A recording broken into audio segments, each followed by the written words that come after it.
Hi, everybody. We're going to go ahead and get started. I've got 2:30 on the dot. If you've not signed in, please make sure that you do. There's a little chat box down here. So welcome to our friends from Surfside. Thank you for joining me today. There will be in this first section of this session especially, opportunities for you to enter information into the chat box. So please make sure you have a designated typee. So the materials here are the materials I'm going to be referencing today. If you do not have them, welcome, Olivia. If you do not have them, then you can get them at the intranet, and when you log in, there's a series of tabs, and you can get the information on that tabbed section. So here we go, everybody. I hope you had a fantastic day. I am going to take about an hour. If for any reason you need to peel off because you've had enough for the day, then I am recording this particular session and it will be posted on the intranet. So if you miss any information or you want to refer back to information, then you can certainly rewatch it as many times as you'd like. Our purpose today is for me to give you an overview of your evaluation from start to finish, a deeper dive in a couple of sections. But here's the thing, we're going to be going through this whole timeline pretty much. I'm going to be going over all the individual steps within here, chunks of it. But when we get to it, your administrator is going to help you through it again. So all of these lovely people all want you to be successful on this entire evaluation process that we go through. So even though today I'm going to give you a lot of information and you can refer back to it, at each one of these sections you're going to get additional help along the way. That's either going to come from one of these lovely administrators or one of the ones from your school, or it's going to come from me. So just want you to know that if you are overwhelmed today, it's okay. We're going to help you through each step along the way so that you can be successful when we get to the end and along the way, of course. So it's always a good reminder that evaluations are required by Florida state statute and they are explained in state board rule. Our evaluation manuals that we have are reviewed yearly by the Florida Department of Education to ensure our compliance with the law and with state board rule. One piece of information that's in there that I need you to know about, and that's why you're here today, is that those who are new to teaching, new to Bay District schools, or who have a break in service are required by law to have 2 evaluations. And what we call that is a formative and a summative.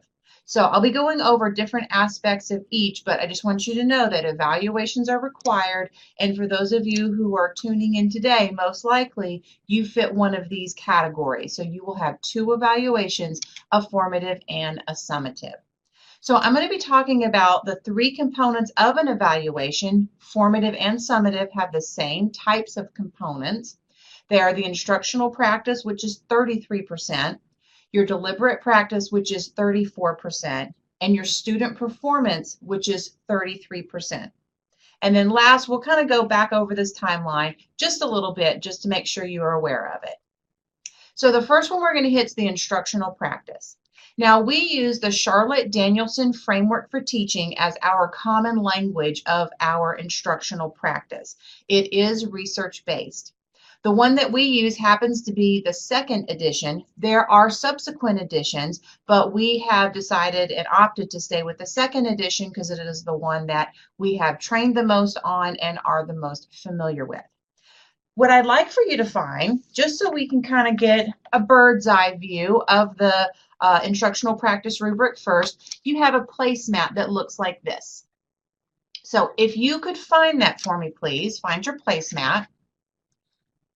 And if you don't have it, that's okay. I'll give you a little general overview of it. So on your placemat, you're going to notice that there are 4 domains. Those domains are planning and preparation, classroom environment, instruction, and professional responsibilities. So when we take a look at the instructional practice rubric, what I really want to reiterate here and tell you is that there is nothing in this rubric that is unusual or strange. Everything that you're going to read is probably things that you have already done. So planning and preparation, check. I know you've got that down. Classroom environment, check. You've been working on routines and procedures in the environment of your classroom. Instruction, you've definitely been doing that. And professional responsibilities, absolutely. Turning in your lesson plans, maintaining accurate record, reflecting. You have done all of these things. So when you take a look at the placemat, what you will notice is that it kind of looks a little funny because it goes from domain 1 to 2 to 3 to 4. But then you realize after professional responsibilities, especially when one of the last ones is reflecting, it goes back to 1 to 2 to 3 to 4.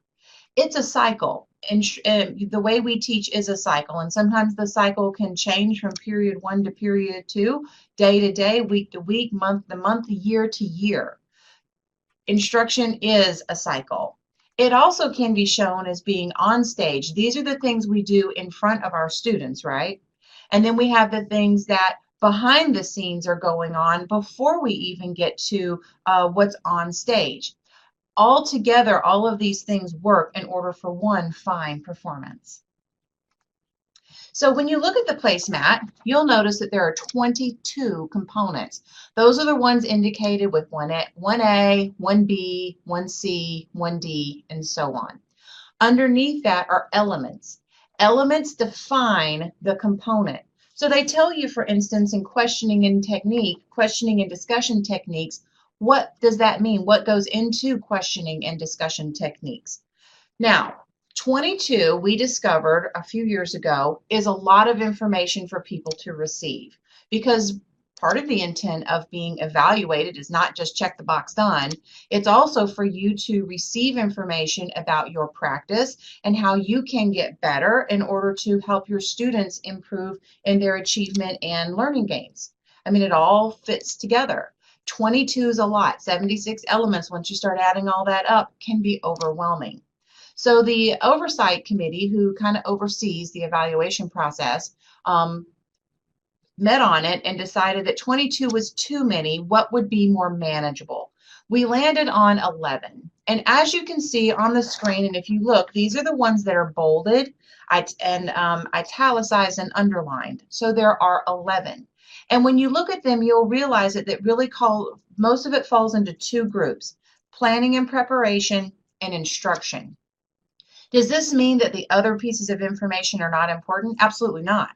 Classroom environment is extremely important, but it's also built within some of the other domains. And I'll talk about that more later. So just to let you know, this is at a bird's eye view. This is not strange or unusual. You're not being asked to do something that you've never heard of before in order for your instructional practice rating to be rated. So let me give you some examples. You're going to need this placemat, and hopefully somebody, either you or in your group, has one.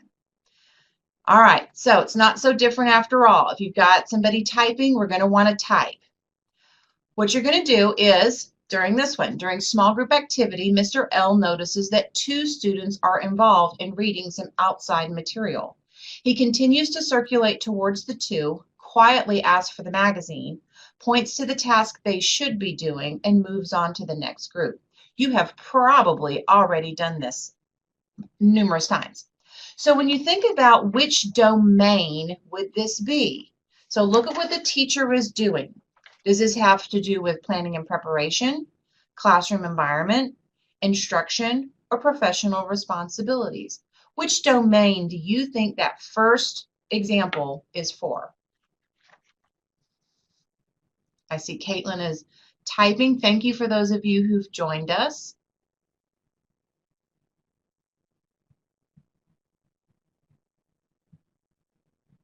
Okay, domain 2, classroom environment. Anybody agree with domain 2? I've got another domain 2.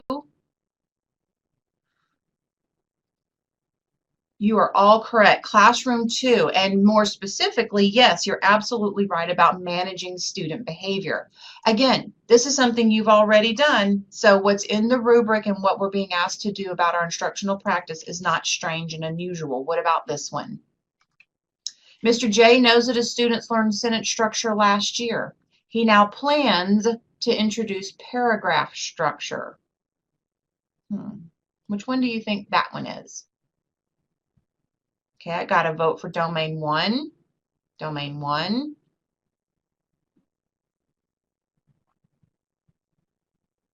All right, lots of domain 1s. So you saw the planning word in there. Absolutely.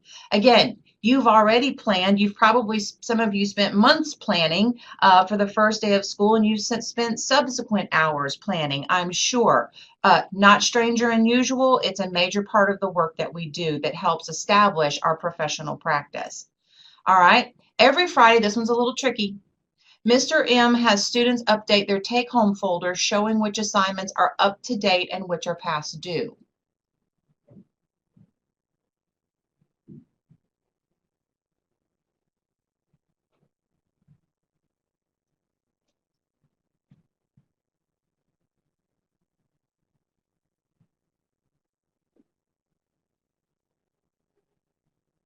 All right, we've got a vote for domain 3, couple for domain 3.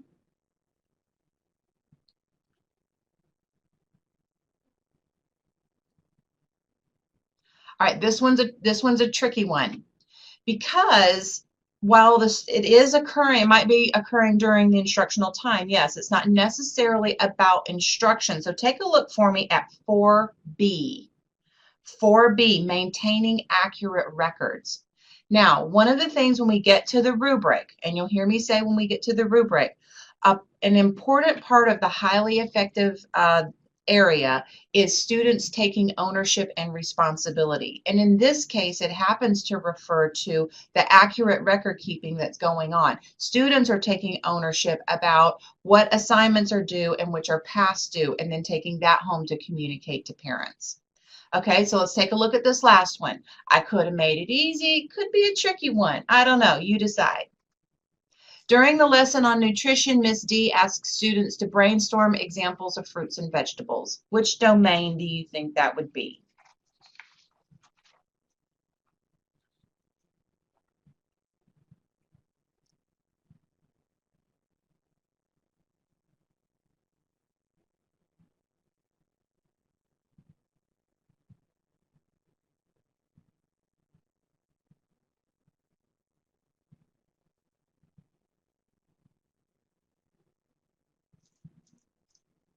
That's right. This one is domain 3. This is the actual instruction that's occurring. Students are being asked to brainstorm about a topic that they know, maybe don't know anything about. So this one would be absolutely domain 3.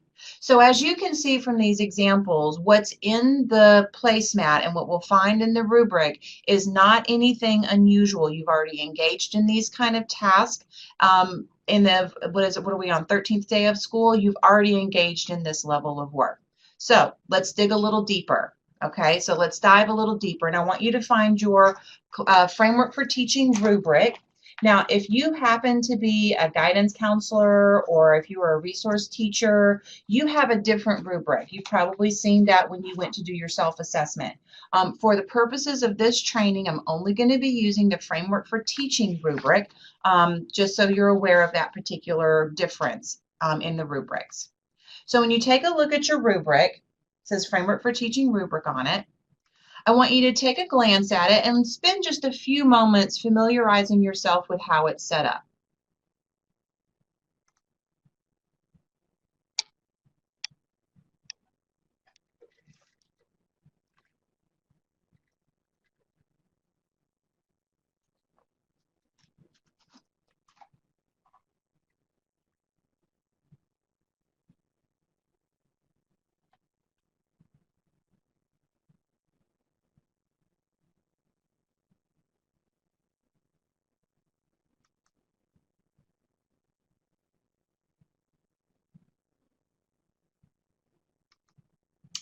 So when you take a look at the rubric, how is the rubric similar to the placemat?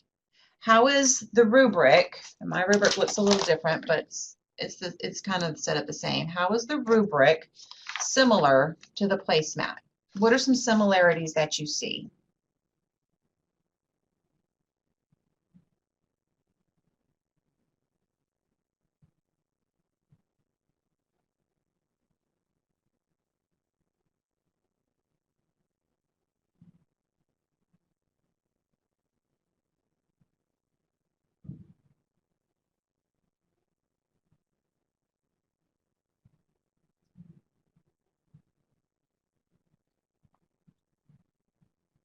They are set up by domain. A little bit different format, absolutely. Domains are the same. And did you notice that the components are listed over here to the side? Okay, so the domains and the components, it's the same. So it's the same information. So now that you've taken a look at it, how is it different? How is the rubric different than the placemat?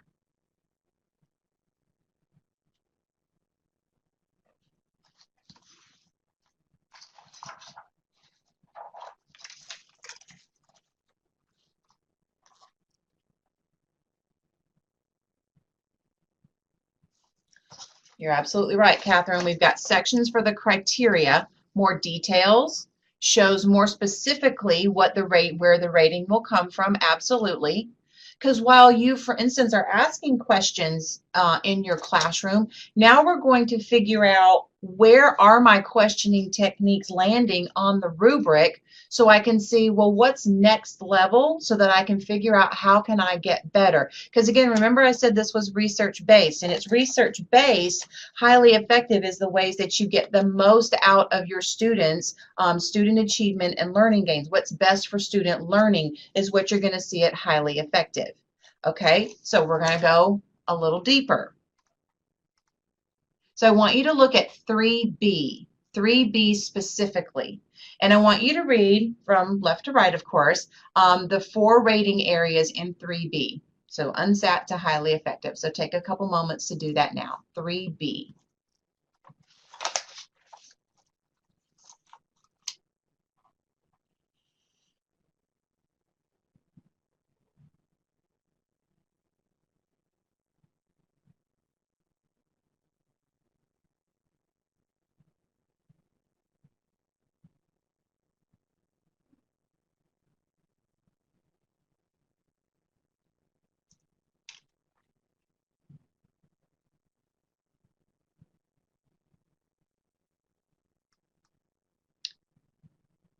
So when you get to highly effective after effective, what are some key words that you notice that makes highly effective different from effective?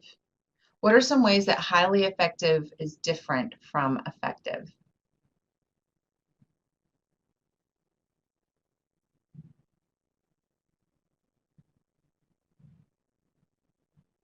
The term appropriate, because we do have our culturally and developmentally appropriate. Culturally and developmentally appropriate, absolutely. Catherine is correct in honing in on highly effective. Notice how it says students formulate many of the high-level questions and ensure that all voices are heard. And that's kind of difficult to get to, isn't it? To make sure that students know how to ask high-level questions and ensure, not ask them, let me rephrase that, it's a better word there, formulate many of the higher order questions. And there is also in that highly effective land, high expectations and are culturally and developmentally appropriate. So you can see that there are differences between highly effective and effective. So you could also notice highly effective has students formulating questions, and effective, most of it is coming directly from the teacher. So an effective classroom is a teacher-led classroom. It's when it looks like, what does it look like when it gets turned over to the students, which is where we're going to get the best bang for our buck. So let's go a little deeper. Remember I told you that under each component there are elements. So for 3B, using questioning and discussion techniques, there are 3 elements: quality of questions, discussion techniques, and student participation. So let's look at effective. That's always a great place to start, being effective. Most of the teacher's questions elicit a thoughtful response. That's going to go to quality of questions. The teacher allows sufficient time for students to answer. That's a discussion technique. A little bit of this next section too kind of overlaps, this and student participation. All students participate in the discussion, so that student participation, and it's a technique, with the teacher stepping aside when appropriate. So that's effective. So let's break it down. What are types of questions that might elicit a thoughtful response? What are some types of questions that might elicit a thoughtful response? Open-ended questions would definitely elicit a thoughtful response. What are some other ones?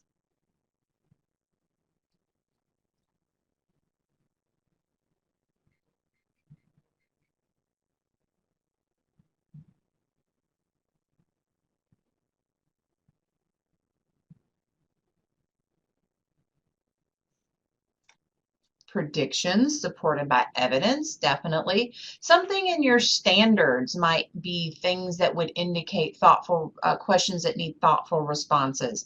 What kinds of things are in your standards that have to do with thoughtful response questions? Analysis questions, depth of knowledge questions. So which depth of knowledge questions are we going to try to want to get to?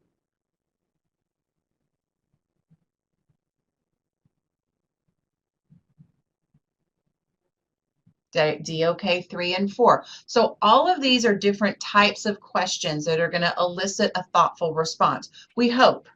Because don't these kinds of questions require some training for students, don't they? Or they also require some scaffolding as well. Because if you just land right on a very difficult analysis questions and it's not had some build up to it, that can be very perplexing to students. A, they're not really sure how to handle that you're asking me this question, and B, I might not have the information necessary to answer the question. So it takes a little time to think about the questions. So where can you get these kinds of questions? I always found it difficult as a language arts middle school teacher to come up with these kinds of questions on the fly. I always had to plan and prepare for them, not only what question I wanted to ask, but when I wanted to ask them. So I would definitely say that you and your PLCs either have already or are probably going to be planning these really thoughtful questions that require a thoughtful response from students. Please make sure that you're using resources that are available to you out there already. In the ELA Literacy Cafe, for each unit plan, there are these questions arranged by DOK level that you can utilize within your instruction. If you're a secondary math teacher, you can go to the Canvas courses and you can get these higher order questions that are within each module. If you are a Eureka elementary teacher using Eureka Math, you know that there are questions built throughout the program that you have there. If you're a social studies teacher, there are questions built throughout the Canvas course.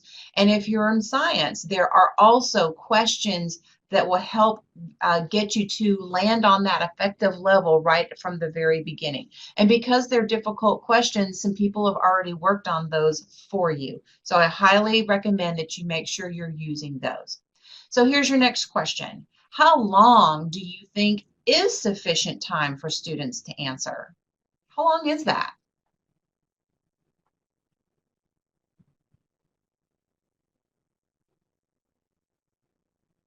I would agree. It's going to depend on the student. It can depend on the question, absolutely. The depth of the question might vary as well. So when you were looking at the rubric, if you'll take a look at needs improvement, it says some of the teacher's questions elicit a thoughtful response, but most are low level, posed in rapid succession. Those rapid succession questions are not certainly giving sufficient time for students to answer. So in this case, just as a general rule, when you are asking questions, there's a minimum of 3 to 5 seconds necessary to give students time to recall the information. When you allow that, it has a positive effect on the quality of student responses and therefore on their learning. Here's one that's kind of interesting that some people don't know about. It's called wait time 2. That's after you ask the question and wait, the student responds, you wait again. If you're using accountable talk in your classroom or your school, then you know that that's a great wait time to have, because then you can ask students, well, I don't know, Caitlin, did you agree with his response? Or class, do we have anybody who disagrees with the response? So wait time too is a good one, to also have 3 to 5 seconds of wait time in order for students to have time to process, what did the student say, and do I agree or do I disagree, or do I have something I want to elaborate on with that student's particular answer. My personal favorite, I count to 10. That's just something that I do. It's always the same, because sometimes you have to wait people out, because people get trained that in my class or in a professional development, there's going to be a person who always answer, and I just have to wait because they'll take care of it for me. So that's where this second one or this next one comes in. How can a teacher help ensure that all students participate in the discussion? Oh, you've always got that happy hand raiser, always willing to answer, maybe not always correctly. How can we ensure that all students participate in the discussion?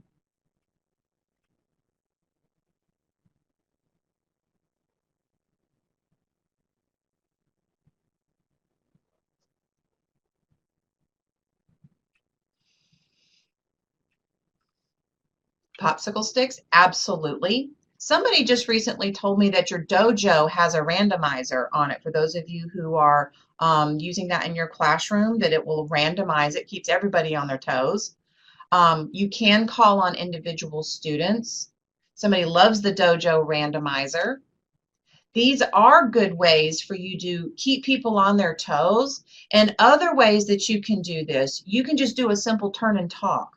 You can do a think, pair, share. Kagan strategies like hands up, pair up. And all of the ones listed here, Socratic seminars, accountable talk, whoever said calling on individual students, making sure you get to everybody is also a way to just ensure accountability, but also to ensure those students who dominate learn other students need voice, and those who need to have their voices heard get that opportunity.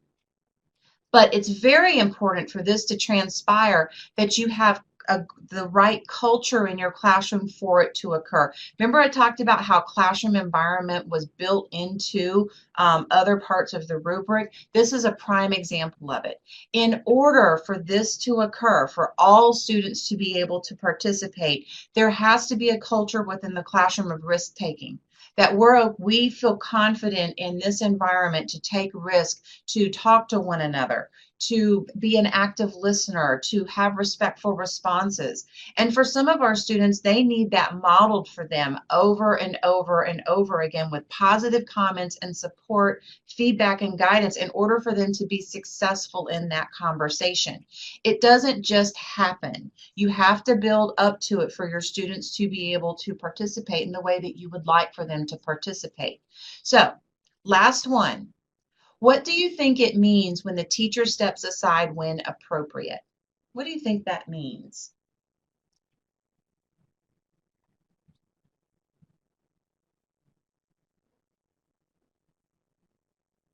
Letting students explain, absolutely. Reasoning, allowing student-led conversations, definitely.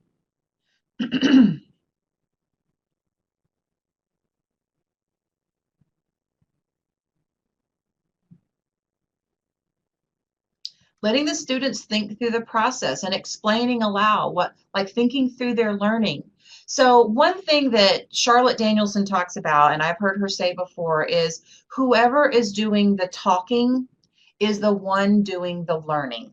So if your classroom might look a lot like this, where it's very teacher-led all of the time, then I would encourage you to find opportunities for your classroom to be one where it's more of the guide on the side, where the students are having these conversations and the students are being in charge of their learning. Because when they're the ones having to do the talking, they're the ones really responsible for the learning. So again, that takes time, it takes training, and it takes trust on behalf of you to your students in order for that to occur.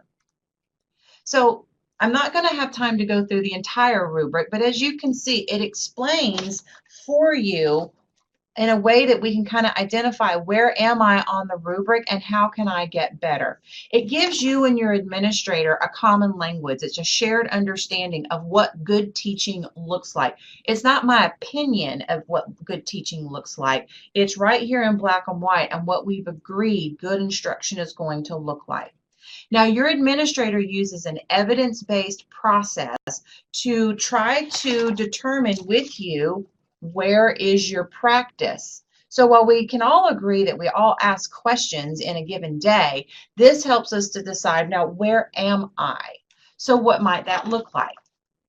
So evidence is going to be what is seen and what is heard in the classroom based on this framework. It's not guessing. It's what I saw. It's what I saw happening, and it's what I heard happen.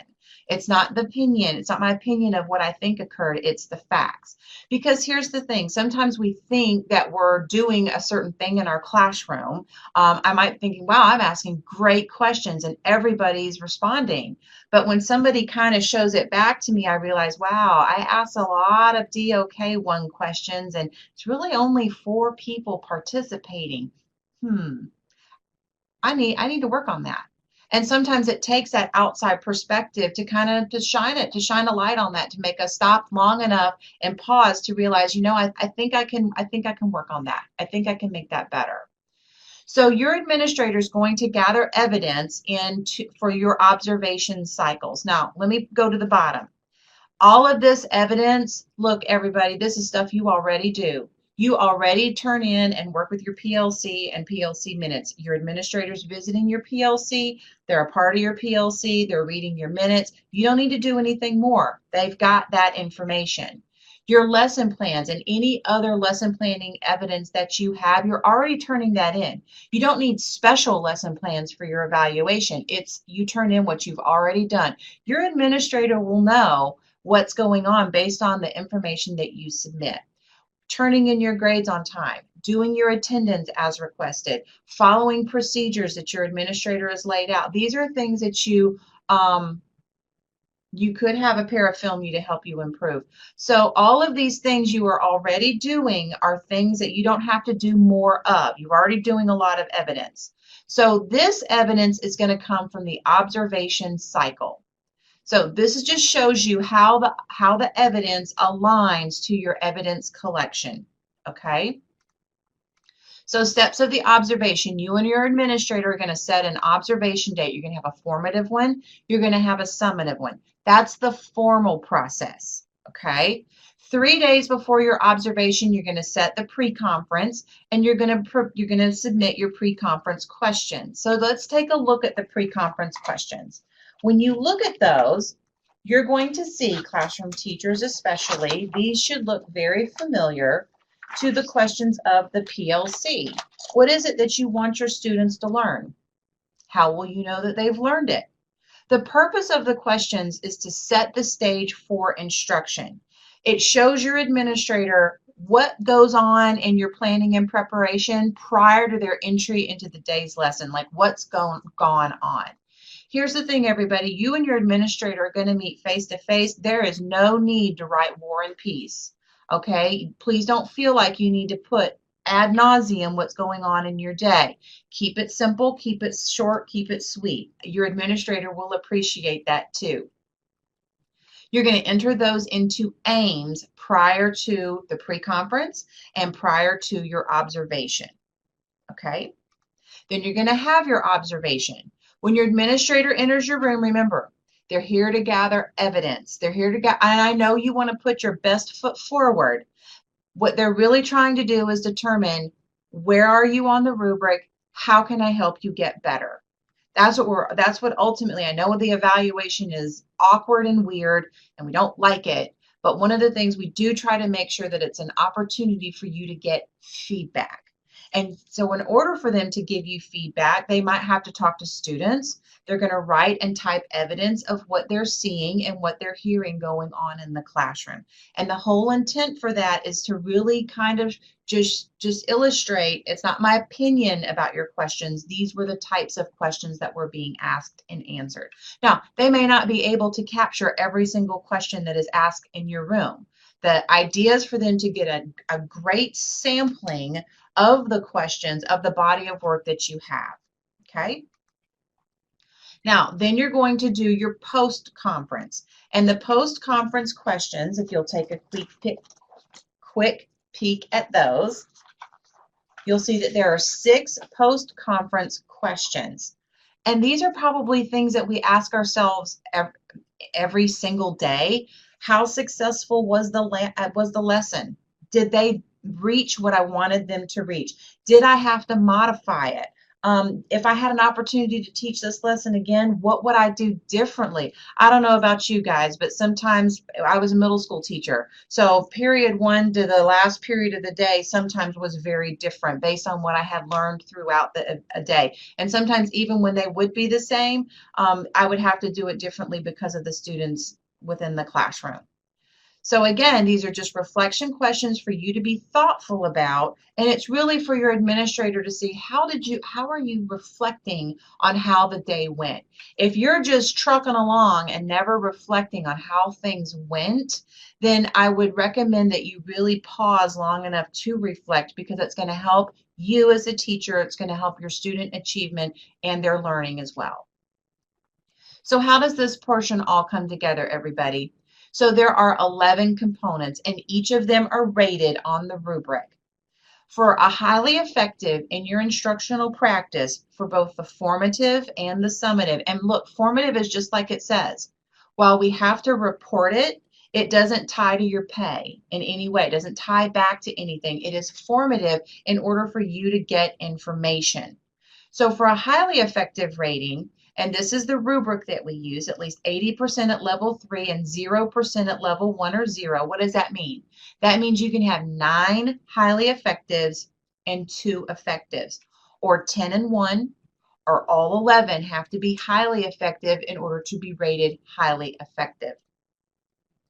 In order for you to be rated effective, at least 75% are at highly effective and or effective, 0% at unsatisfactory. So what does that mean? That means you can have 9 highly effectives or effectives. You can have 2 needs improvements, but no unsatisfactories. So notice that even within effective, there's room for being needs improved. Now for category 1s and 2s, we would use the word developing, because you're still developing your craft. Now, I always like to point out unsatisfactory. Unsatisfactory, it doesn't mean, well, I have more unsatisfactory, so therefore I'm unsatisfactory. It's actually based on the rubric language, which is greater than or equal to half of the 11 are rated at a level 1 or a level 0. That means half or more are rated needs improvement or unsatisfactory. That is then rated unsatisfactory. So that means 6, if you had 6 needs improvements and 5 effectives, more of them are rated, 50% or more are rated needs improvement or unsatisfactory. So that would be unsatisfactory. So here's the thing, everybody. You have a formative that's due before Christmas. It is formative. If you have needs improvement, this is your opportunity before the summative to receive assistance from members of your PLC. Maybe you have a mentor, maybe you have a coach, maybe your administrator is able to assist you in working on your craft. So even if in formative land you get needs improvements or unsatisfactories, it's okay. You have time and you have a rubric that will help you identify what you need to work on. So let's move on to the next one. Just kind of skip this. Different one. All right, so for your deliberate practice, that's the other 30, that's another 34% of your evaluation. As you know, we have professional learning communities, PLCs, in Bay District schools. These are groups of people who are coming together collaboratively in recursive cycles for continuous job embedded professional development, ultimately though, to help us be able to help our students achieve greater student achievement and learning gains. That's really why we have them. Now, I start with what PLCs are, because when you're doing PLCs and you're in a PLC and you're part of this community who sets goals together and identifies areas that you want to work on to improve your teaching. You then collaborate together. You prepare lessons with your PLC and you incorporate that focus area. Like, what do we want to work on? We want to work on complex text and making sure that we're using texts that are going to help build student knowledge, and how are we going to help our students access that complex text? Well, let's figure that out together. That's tough stuff. Okay, let's teach it. Let's go out and do it, and let's see what works and what doesn't. And then let's come back and let's monitor and reflect on that. This is ongoing. PLCs are not one and done. That's not really a PLC then. PLCs are ongoing. They're collaborations where we are all trying to work together to get better in our craft, or to get better in something that we're all committed to working on. So this is ongoing. So if you're doing this, your DP is like, check. This should be easy at this point. So how is it so easy? Step one of your deliberate practice is identifying a PLC. You probably are already in a PLC. I'm in a PLC, your administrator's in a PLC. Everybody has a deliberate practice that is built, that is a part of their PLC. So there are different ones. I happen to be in a common problem one because I'm a singleton. There's just me handling evaluations. So my PLC and I, we work on a common problem. You might be in a PLC where you and your grade level group, maybe you all have third grade. You're all working together on math and ELA. So there are different kinds of PLCs. So the second thing you and your PLC are going to do within the DP process is you are going to establish a numerical goal. That's the first thing you're going to do. So it has to be numeric. I would not recommend that you use something like FSA, ACE, AP, end of year data that we're not going to get the results back till summer. You can't progress monitor when you can't give the FSA 9 times in order to know how you're doing, okay? So you might want to think about MAP. You might want to think about Achieve 3000, common assessment, common assessments. There might be other types of data that you can use, attendance data, behavior data, depending on your PLC, that you can use to establish this numeric goal. Your gains are then going to be, well, what do we want to learn? Well, what do we want to learn together as we engage in this process? If you think about it, that's part of your PLC journey. What do we want to learn together? So those of you who are, maybe you're in with a group of veteran teachers, this is a great opportunity for you to think about your professional development that you might need different than teachers who are already engaging in PLCs, who maybe already have a lot of information about standards. You might need additional professional development relevant to you. And this is going to be where your gains might differ from your team. Some of them are going to be the same. Some of them are going to be different. That's why the DP falls right in line with the PLCs, because a lot of the work that you and your PLC team do are all going to be reflected in your DP. So it's all going, some of it's going to look very similar. Barriers. You and your team are going to identify and acknowledge barriers. You please do not feel like you need to go ad nauseum on these, but just be thoughtful about what are some of the big ones. For instance, time is always a barrier. It's just it is a reality of our situation. So when you think about it, well, how are we going to get past this barrier? Okay, we're going to acknowledge barrier as a problem. How are we going to combat it? We're going to make sure that we come on time to our meetings or our PLC time whenever we have that. We're going to be prepared. We're going to do what we needed to do when we said we were going to do it, and we're going to use norms to make sure we stay focused. Because sometimes it's really easy to trail off into, I need to vent about this that occurred today. But if we say, no, we're going to come back to that after our PLC time, but right now we're going to stay focused and we're going to stay true to our norms. So we acknowledge the barrier and we move on. You and your team are going to create action steps. These are not carved in stone. You do want to think about your due date. So you have a mid-year reflection due in January. A part of your action steps would probably be right before that is due for you and your team to discuss the mid-year reflection questions, because some of them are going to be, your answers are going to be the same. Some of them are going to be very personal to you, but not all of them. So I would set time to talk about them. Your processes and procedures may not have due dates, but for example, if you and your team are going to do common assessments, then you might want to set up a process that says, okay, well, how are we going to give the common assessments? When are we going to give the common assessments? Not dates, but within X time, we're going to make sure that all the common assessments are done. After the common assessment has been completed, we're all going to agree that by X time, we're going to submit the common assessment data, and then we're going to meet about the common assessments, and then we're going to reflect that in our instruction. So it's the process that you're going to do with the common assessment, instead of like, we're just going to give it and forget about it. Well, that wouldn't really be useful. So it really helps you be thoughtful about how are we going to use these tools that we're using. Then we engage in the work, right? And this just goes on and on and on and on. So we engage in the work. Now, I'm not going to spend a lot of time here because we don't have to worry about these mid-year questions till January. They're probably in your packet, but you can notice that they're very reflective. What's working, what's not? How are you changing your practice? And then the summative questions, you can see there's 2 of them. So we're not going to spend a lot of time on that. We've got time for that to come down the pike. Your administrator is going to assign a rating, but look at what the things that are ineffective. So take a look.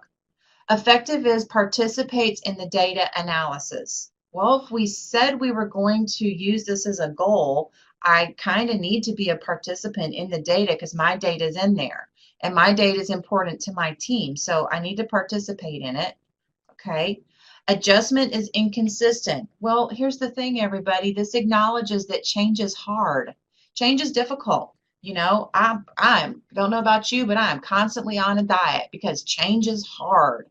But it means that I keep working towards a change in my practice, but I may just be inconsistent. Look, I had a cookie yesterday, but I'm going to be back on the treadmill today. So my change might be inconsistent, but I am still trying to change. But look here, I fulfill my action steps, I do my due dates, and I contribute. So this is really in highly effective and effective is this baseline expectation that if we're a part of a community, it means everybody does their part. Now, this last one is very open. You and your administrator may have lots of ideas of how this can work, but it talks about collaborating with others outside of the PLC. The intent here is for people to be out of the silo because that's a very easy trap to fall into, going inside your door and closing the room, and then you're never accessing all of the wealth of information that's out there. So as you can see, there are lots of different ways you can collaborate with others outside of your PLC, and you and your administrator can also talk about ways there as well. So let's talk about the last one, your student performance. This is the one I kind of want to star right now because this is the next thing. This is the next chunk that you and your administrator are going to need to do. So September 14th, you and your administrator or your administrator are going to want to figure out like which data am I going to take a look at. September 21st is when it is due in Ames. So what is it? So I told you that the student performance, 33% for the formative, it comes from a student performance objective. It is set by you and your administrator. Now, we used to have it be based mostly on grades the first time we went through, but we have so much data that you can access now. Some of the same data I just mentioned for your deliberate practice, and wow, could the 2 of those go together? Absolutely. So you're going to establish a student performance objective. So from September 14th to January 18th, so within that time frame, what's a number you want to affect? That's going to be your student performance objective. It's not you, it's about your students. So you could use common assessment data.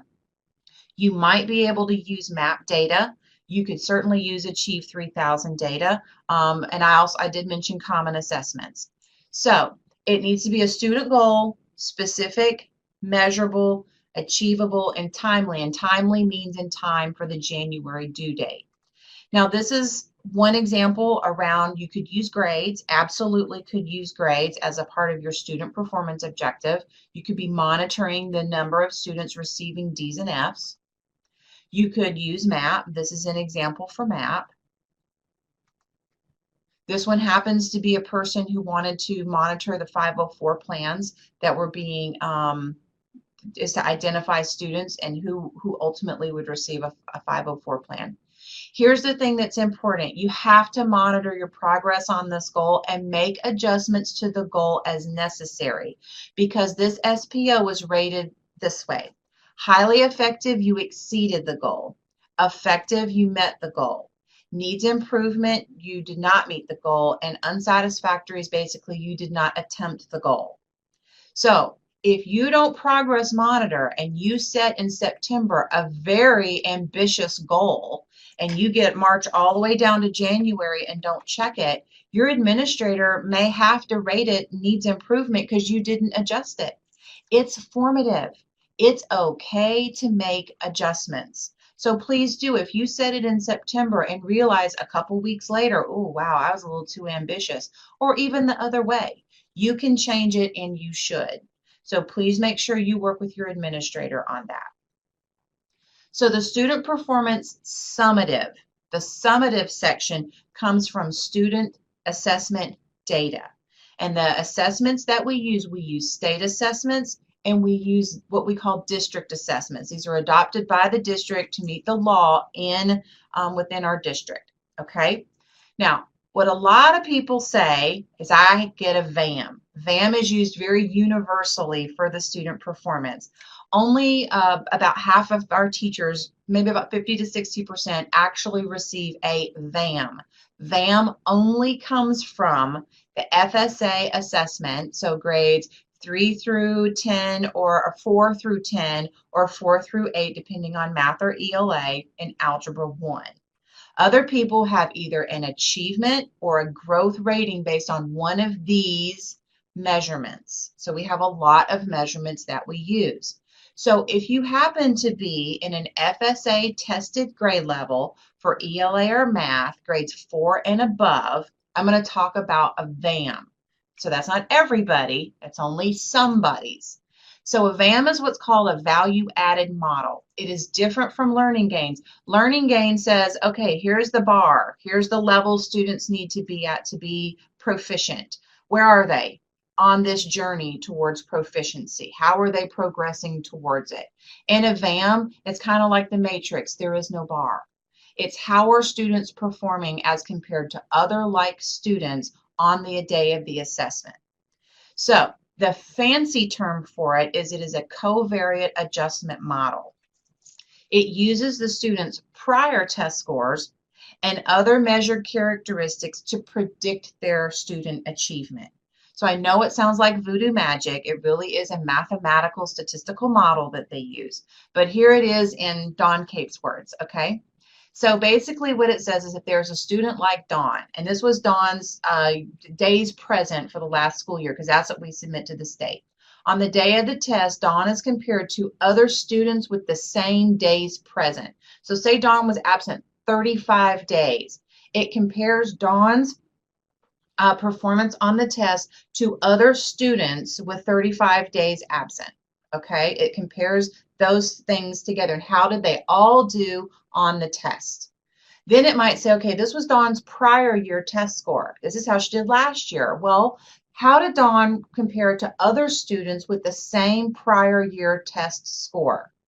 And it takes those different pots that Dawn's a part of, and it says, okay, when we compare Dawn to all the students across the state of Florida in these defined areas, how should Dawn have done as compared to other students like her? Is she meeting it, is she above it, or is she below it? And it takes that for students who have a prior year test score. That's why third grade is not included in this model, because we don't have a prior year test score.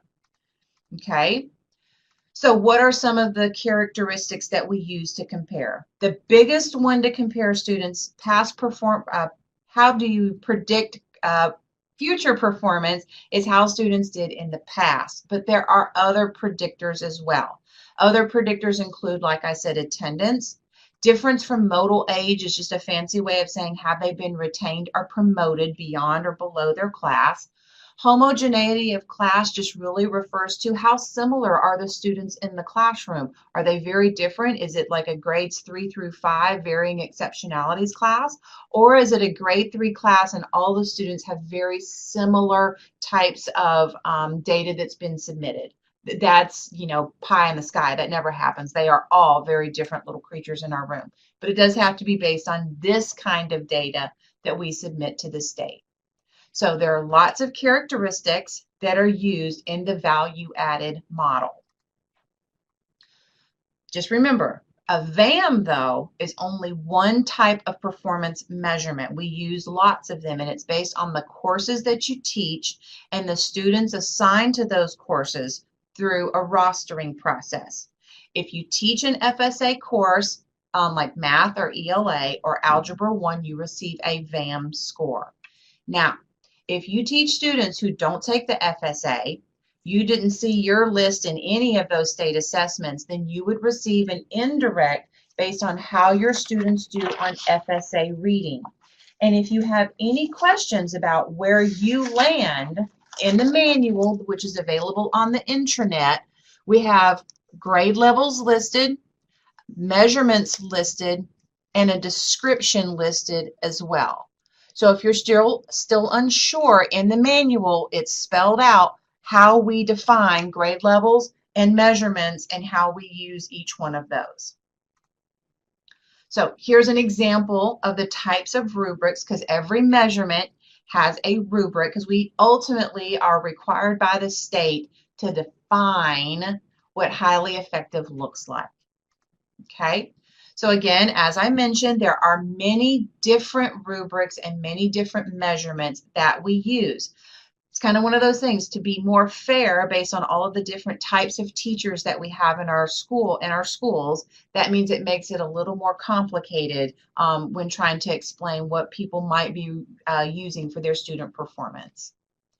So how does all of this come together? So remember, I started off talking about how your instructional practice was rated. So say you go through that process and summatively you were rated effective.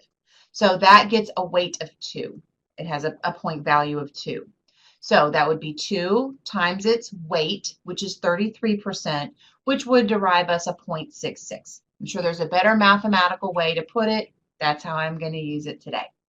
So for your deliberate practice, we looked at the effective rubric, but say you were rated highly effective. That receives 3 points. So a 3 times 34% for a 1.02.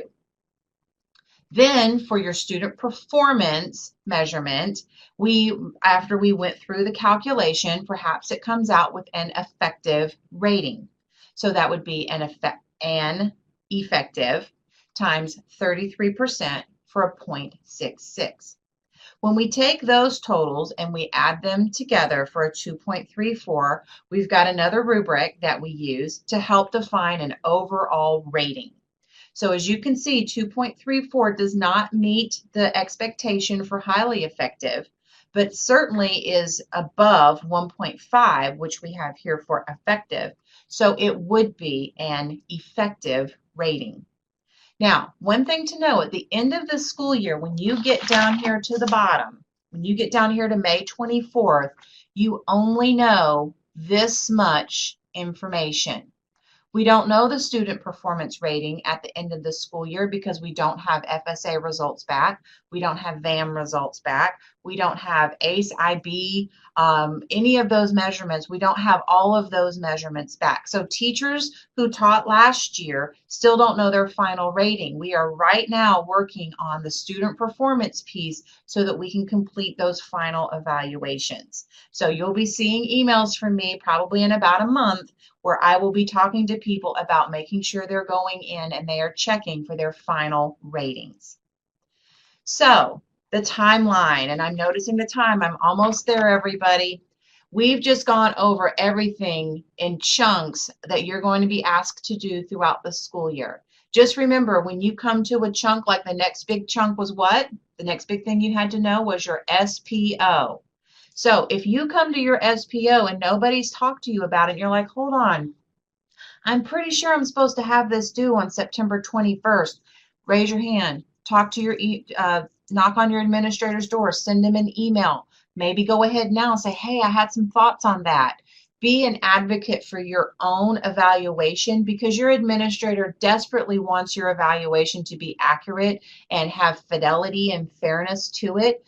And if there's the chance that they may have forgotten that you need an SPO, you be an advocate for yourself and make sure you raise your hand and say, I think I'm supposed to have that. Within the timeline, there's also more explanation, should you need it, for any of the detail that goes along with the at-a-glance. So the at-a-glance is good for a one-pager, but you might want to reference the pages behind it if you have any questions. So I know, like I said at the beginning, that's a lot of information for you. If you have any questions, please contact me via phone or email. Some of you, I'm at your schools. If it's ever an opportunity you need to ask me a question, please do so. Information is also available on the intranet. I want to thank each and every one of you for everything you're doing for our students. Thank you, Go Knowles. You saw it in the background. Wait, which direction? It's over here. Tomorrow is College Colors Day. Hopefully you'll have a great Friday and an awesome weekend. Thank you. Let me know if you have any questions. Bye, everybody.